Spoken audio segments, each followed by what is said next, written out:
ভারতের বুকে এমন এক রহস্যময় মন্দির রয়েছে যেখানে ভগবান বিষ্ণুকে মানুষরূপে নয়, কচ্ছপ রূপে পূজা করা হয়। এই পবিত্র স্থানের সঙ্গে জড়িয়ে আছে এক রাজ্যের পাপমোচনের অলৌকিক কাহিনী। এই গল্প রাজা শ্বেত চক্রবর্তীকে নিয়ে। একদিন মশধা নদীর তীরে রানী বিষ্ণুপ্রিয়া ভগবান বিষ্ণুর কঠোর তপস্যায় নিমগ্ন ছিলেন। কিন্তু রাজা শ্বেত কাম বাসনায় অন্ধ হয়ে তার সেই পবিত্র তপস্যা ভঙ্গ করতে উদ্যত হন। রানীর অনুরোধ আর্ত কান্না কিছুই রাজাকে থামাতে পারল না। ঠিক সেই মুহূর্তে মশধা নদী ভয়ঙ্কর রূপ ধারণ করল। এক বিশাল জলরাশি উঠে এসে রাজাকে তুলে নিয়ে দূরের এক পাথরের ওপর ছুঁড়ে ফেলে দিল।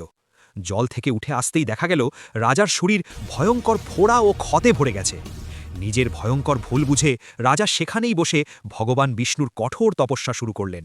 দিনের পর দিন, রাত্রির পর রাত্রি, অশ্রু আর অনুতাপে ঘিজে উঠল রাজভক্তির পথ।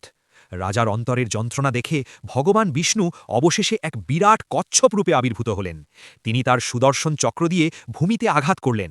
সঙ্গে সঙ্গে সেখানে সৃষ্টি হল এক পবিত্র পুকুর, যার নাম আজ শ্বেত পুষ্করিণী। সেই পুকুরে স্নান করতেই রাজার শরীর আবার সোনার মতো উজ্জ্বল হয়ে উঠল। রাজার প্রার্থনায় সন্তুষ্ট হয়ে ভগবান বিষ্ণু সেখানেই স্বয়ংভূ কচ্ছপাশিলা রূপে অবস্থান নিলেন।